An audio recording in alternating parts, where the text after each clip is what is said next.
Magandang araw po sa inyong lahat.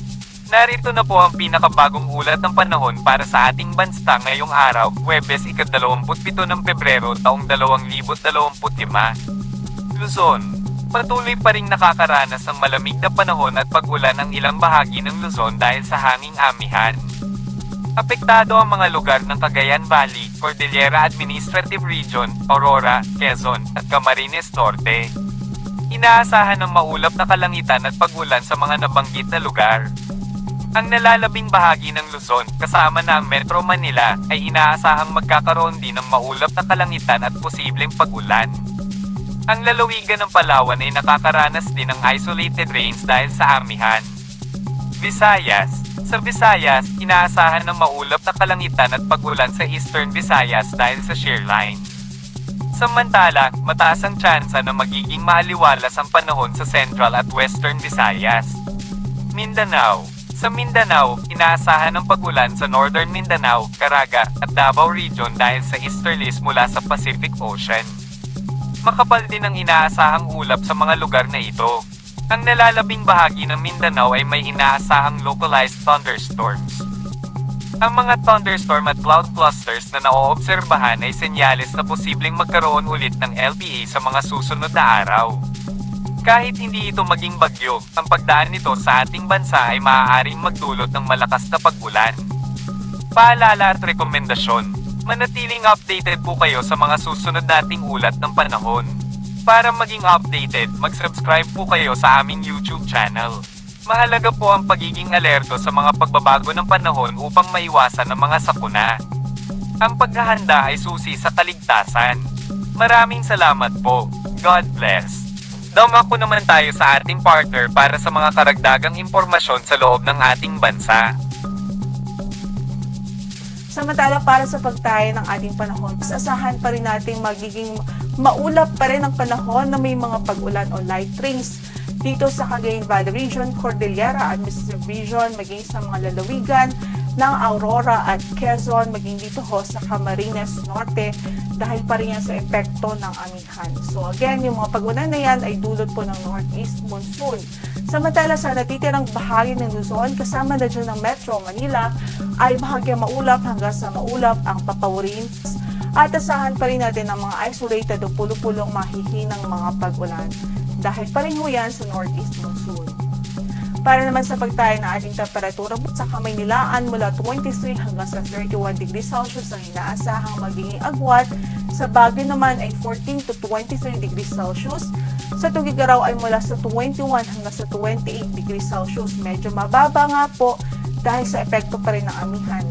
Sa Lawag naman ay 23 to 32 degrees Celsius, habang sa Legazpi ay 24 to 30 degrees Celsius.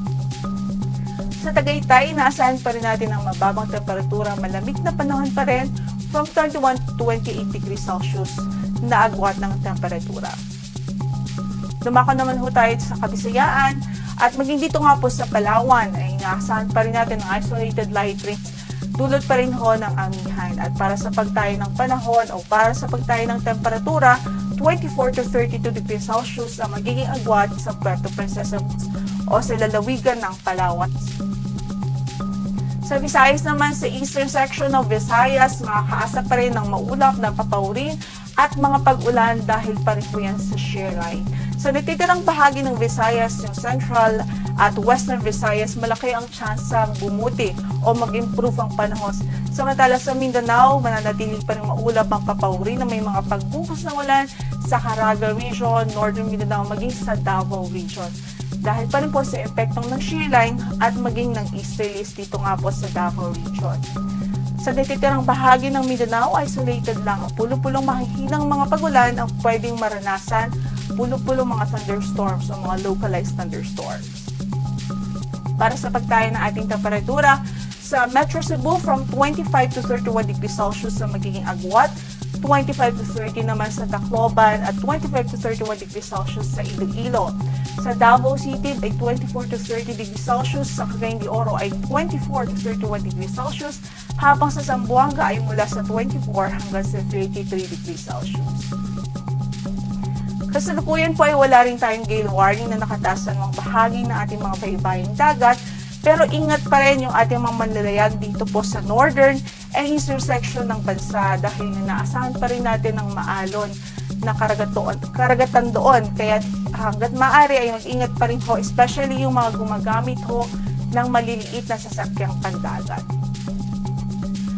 Samantala sa weather outlook naman po natin mula Biyernes hanggang weekend, dinaasahan natin sa Metro Manila, isolated o pulo-pulong mahihinang mga pag-ulan pa rin ang pwedeng maranasan ho dahil pa rin sa epekto ng amihan. Sa Baguio City, isolated light rains din ho dahil pa rin sa amihan.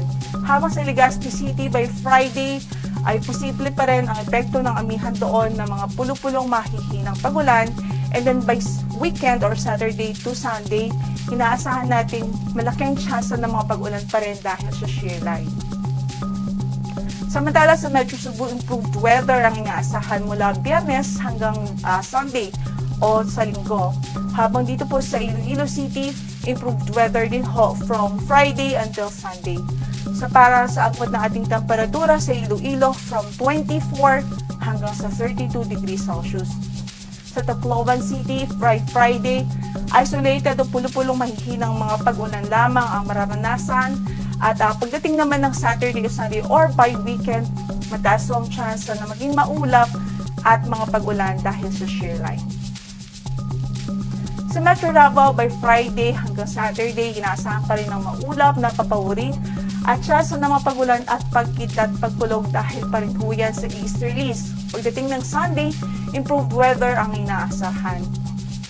Sa Cagayan de Oro naman, ay pulo-pulong mahihinang mga pagulan o mga localized thunderstorms pa rin ang pwedeng maranasan dahil pa rin po sa easterlies.